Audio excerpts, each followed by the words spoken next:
Mummy में भी है दुर्गा माँ का रूप। माँ और दादी पूजा की तैयारियां कर रही थी। तभी दादी, दुर्गा माता के इतने हाथ कैसे होते हैं?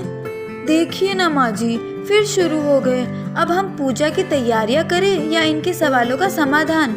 बहू, बच्चे हैं, बच्चे काफी जिज्ञासु हैं। तुम अपना काम करो, मैं संभालती हूँ इन्हें। माँ पूजा में मग्न हो जाती है। दादी, दुर्गा माता इतने सारे हाथों से क्या क्या करती थी? वो सब कुछ करती थी।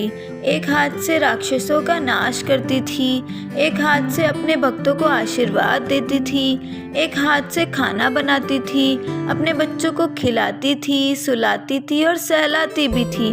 कौन है उनके बच्चे?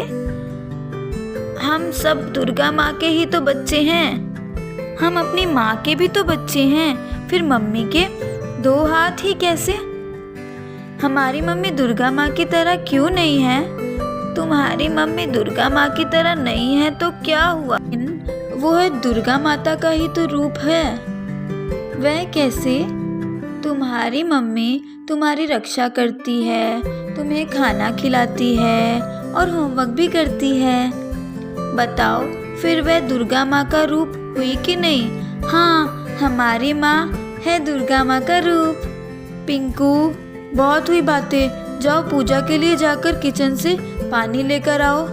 पिंकू भागता हुआ किचन में आता है और नल खोलता है और उसमें से पानी नहीं आता। तो पिंकू मम्मी के पास आता है और बोलता है, मम्मी, नल से पानी नहीं आ रहा। हे भगवान, फिर वही पाइप का प्रॉब्लम। कितनी बार कहा है इनसे कि प्लम्बर बुलाइए, लेकिन ये सुनते ही कहाँ हैं। अब पूजा कैसे होगी? मुझे ही प्लम्बर को बुलाना होगा। इसके बाद मम्मी प्लम्बर को फ़ोन करती है और कुछ देर बाद प्लम्बर आ जाता है। हाँ, कहाँ पर प्रॉब्लम है मैडम? किचन में। पिंकू, अंकल को किचन दिखाओ। कोई बात नहीं मैडम, मैं चला जाऊँगा। ऐसा कहकर प्लम्बर किचन में चला जाता है। प्लम्बर को देखकर मम्मी कुछ सोच में पड़ जाती है।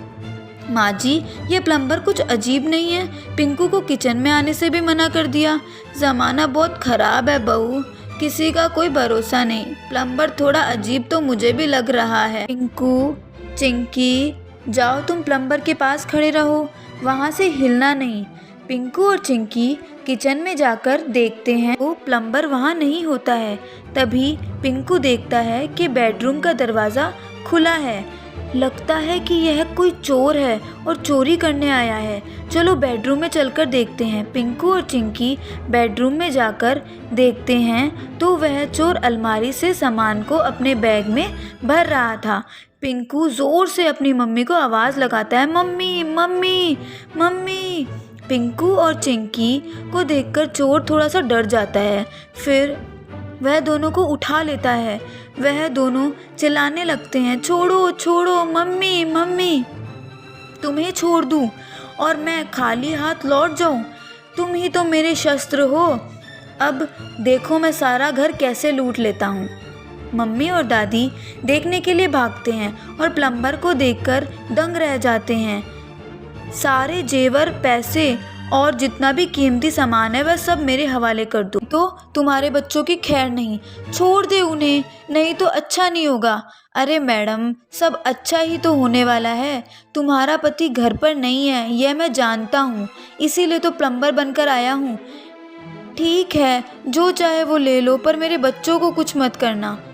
यह कहकर दादी और मम्मी बाहर चले जाते हैं। बहू, यह क्या किया? वह मन मर्जी करेगा और हम डर जाएंगे। नहीं माँ जी, चोर की ये कमज़ोरी है कि वह हमें कमज़ोर समझता है। आप चिंता मत करो, मैं उसे रोकती हूँ। दादी पुलिस को फ़ोन करने लगती है और मम्मी दुर्गा माँ का त्रिशूल लेकर बेडरूम के बाहर खड़ी हो जाती है। जैसे ही चोर दरवाज़ा खोलता है, मम्मी का अवतार देखकर वह डर जाता है। नहीं, ये क्या पागलपन है? मैं तुम्हारे बच्चों को मार दूंगा।